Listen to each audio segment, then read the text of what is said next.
morning, America. The date is February 20th, 1907, and as many of you listeners already know, America is currently undergoing the worst financial crisis since the Panic of 1893. Experts in the field have come to call this time the Panic of 1907. Thousands of people have already lost their job, their money, their houses, and their hope that America's economy will recover. This morning, we will explore factors of the financial crisis. With the right questions being asked by the workers and experts themselves, today's focus is going to be on the railroad industry. I am Samantha Thomas, and you are listening to America Morning News.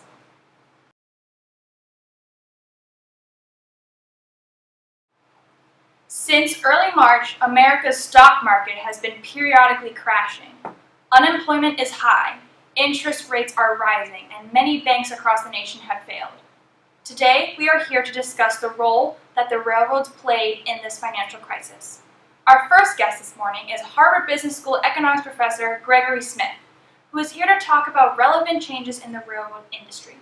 Good morning, Professor Smith, and thank you for joining America Morning News today.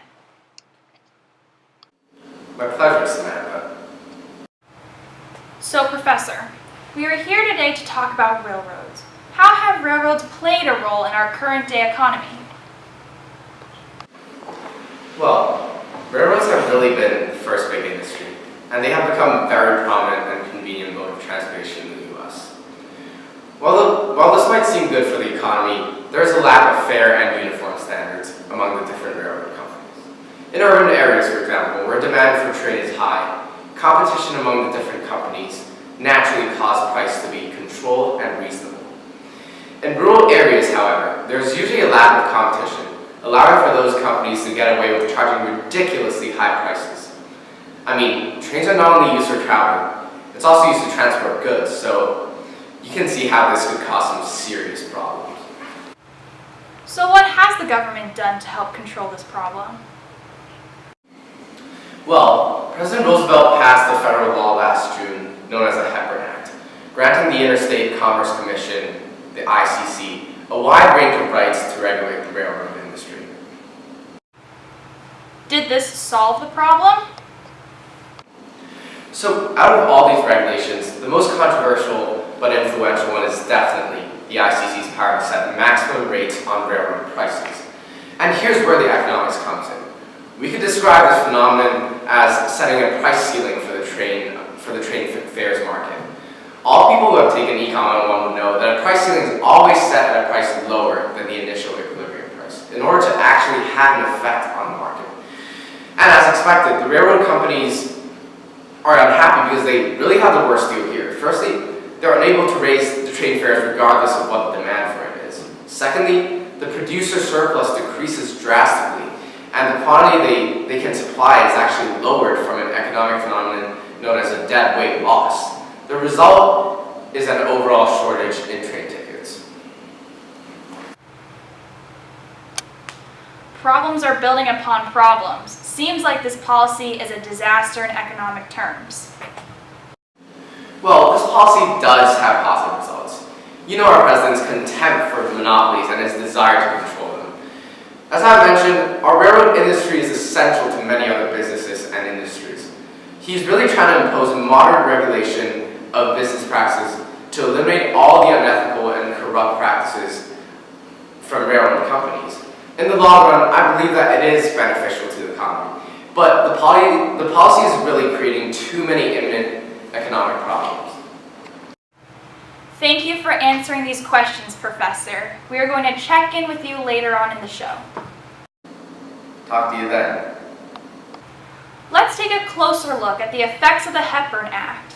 Next with us, we have Mr. Lovett, Union Pacific's CEO. Currently, this company controls the vast majority of railroads across the nation. Welcome to America Morning News, Mr. Lovett. Thank you for joining us today. Thank you for having me. So, Mr. Lovett, you obviously worked in the railroad industry for a while now. Can you shed some light on how the Hepburn Act has affected your company specifically? Sure. So obviously the new price ceiling has forced us to both reduce and standardize our fares nationwide. We were basically being forced to lower our revenue by the government.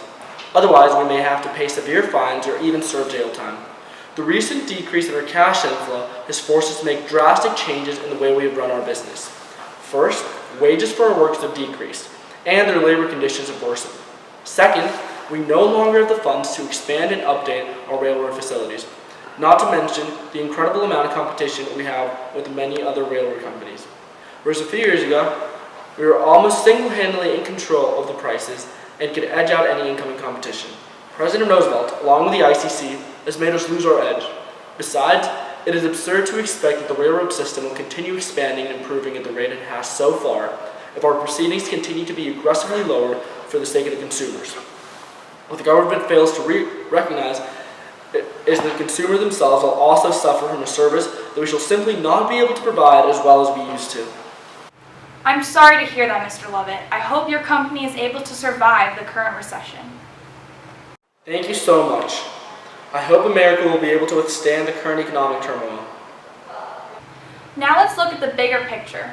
Economic analysis have suggested that the Hepburn Act started a domino effect that contributed to the crisis. To get a clearer sense of how government policy can cause a nationwide financial crisis, we have invited Mr. Weber, a longtime investor at Wells Fargo, to join us today and discuss. Good morning, Mr. Weber, and thank you for joining America Morning News.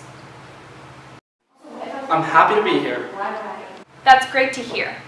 Now I imagine the panic has put a lot of stress on the market. Yes, it has. Very much so. I'd like to point out that this crisis took us absolutely by surprise.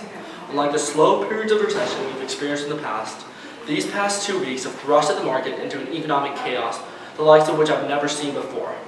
The combined information asymmetry, excess complexity of the financial system, a lack of financial shock absorbers, government mismanagement, and a lack of capital liquidity to counterbalance the economic growth that accompanied the turn of the century has created a perfect storm. However, I understand that today your focus is on the role that the Hepburn Act played in the collapse of the stock market. Indeed it is, Mr. Weber. Could you please explain how the establishment of the ICC price ceilings affected the fluctuation of stock prices? Well, Samantha, I cannot speak to the larger scale governmental issues of corruption.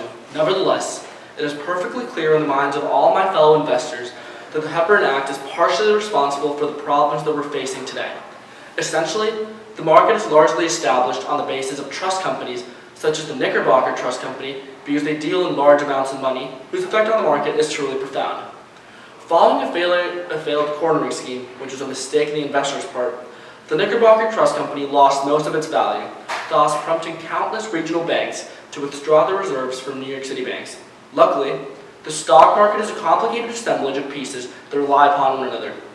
For the past few decades, railroads have been a central shock absorber simply because of their reliability and steadily increasing profits. By setting a maximum railroad rates, the Hepburn Act led to a depreciation in railroad revenue and securities. As the instability from the market weren't enough to affect the economy, the tremendous blow the government dealt to the locomotive industry led to Union Pacific dropping 50 points in its stock market value. Without railroads to fall back on, the market has come to lose 7.7% of its total capitalization. This is reflected not only on me and my peers as investment bankers, but also upon anybody whose investments in the market have lost a significant part of their allotted value. Do you see any way for stock prices to bounce back up following the crash? If so, what roles are investors playing? At the moment, the government is in disarray, and regional banks are still scared of reintroducing the revenue flow into a system which has proven to be less bulletproof than it seemed. Luckily, our Lord and Savior, Mr. J.P. Morgan, has stepped forward to act as a one-man Federal Reserve by bringing together other powerful bankers and funneling money back into the banking system to keep failing industries afloat and hence preventing the total cave-in of the American economy. I'm deeply sorry for the toll this crisis is playing on you and your peers. For the sake of gathering a wide variety of opinions, would you care to delve into your thoughts on the Hepburn Act? Although from a moral standpoint, I completely oppose the horrendous system of price fixing and monopolization that has enveloped the railroad system in recent years. However, the way that the government has dealt with it may ultimately cause more harm than good. As you can very well see from the effect it had on the market, I don't believe that the readjustment of some train fares in the Midwest, regardless of how altruistic the purpose was, justifies the degradation of one of the most important shock absorbers that the market possesses. I know I don't speak for myself when I say this, but the Hepburn Act was a poorly implemented policy whose intrinsic purpose was generally sound, yet has completely failed, and moreover caused tremendous damage to the economic stability of our great nation. Thank you very much for having me, Mrs. Thomas. We appreciate your contributions, Mr. Weber. Your insights will surely shine a light on yet another face of the government's involvement in the establishment of price ceilings and the part it played in this awful crisis. So, Mr. Professor, after talking to some people in both the railroad and investing businesses, we have seen how the Hepburn Act caused a nationwide financial crisis. Can you propose any amendments or alternatives to the Hepburn Act that can prevent the negative consequences we are facing? Well, as an economics professor, I can tell you that a price ceiling is rarely effective, especially for a transport industry of such immense scale that affects so many other companies and industries. I do believe that regulation is needed given the corrupt practices carried out by railroad companies. Therefore, I would suggest that the ICC eliminate the current price ceiling, but retains the power to regulate railroad companies. If railroad companies desire to alter their train fares, they should be able to provide ample reasons and support for this change and seek approval from the ICC before such actions. This method can attain President Roosevelt's goal of controlling the railroad industry, but at the same time making sure the interests of both the consumers and the producers are considered. Thank you for your insights, Professor. Thank you for having me. Over the past hour, we have talked to the people who have been directly affected by the Hepburn Act, and now we understand what excessive governmental intervention can do to our economy. As most Americans stand by, unsure as whether or not the economy will be able to bounce back, the question of how far the federal government should intrude in the otherwise naturally balancing market remains unclear. With the Hepburn Act, like many other price controls, the government's intentions were reasonable, yet they failed to predict the repercussions.